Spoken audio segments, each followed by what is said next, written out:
والآن ننتقل إلى مقهى بابا عمرو تحت القصر. السلام عليكم.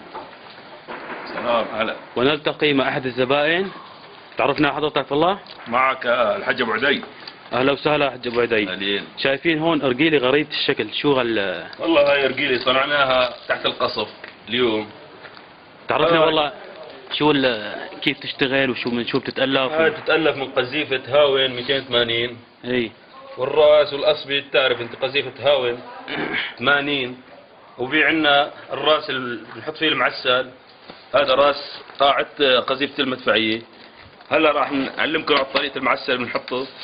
شوف هذا معسل، هدول قذايف شيلكة مع ابداعات بابا عمر.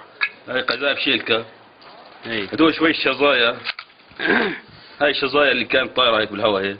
هدول طلقات روسي وطلقات بكيسيه. هيك ما احلى المعسلات هدول.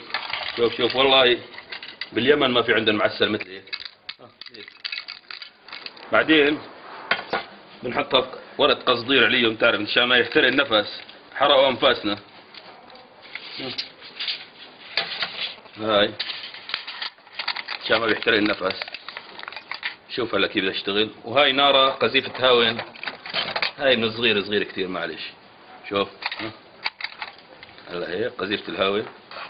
شوف السحب. هاي صناعة وين هالنارة هاي تبعت هاي شغل بابا عمرو هون. ها لا النارة هاي قذيفة هاون 80. اي. شوف ما احلاها النارة. هلا بتسحب سحبة هيك حلوة هيك. بس بدها فحمة أكبر. فحمة هاي فحمة كبيرة. هاي ترمس شاي. هاي أحلى ترمس شاي وأحلى ترمس قهوة. قذيفة مدفعية 120 ملي. هاي في تستعملها لشيء كمان مثل الأرجيلة؟ لسه في هلا صواريخ كاتيوشا ما جبناهم لسه، هذول كمان مثل الأرجيلة. ها هاي ابداعات بابا عمر من مخلفات الحرب.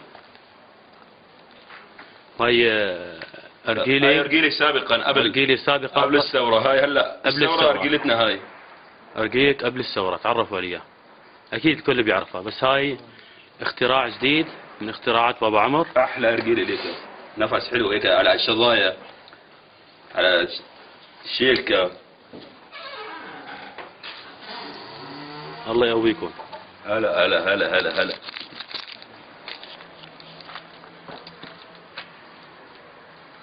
مقهى بابا عمرو تحت القصر. إلى إبداعات جديدة والسلام.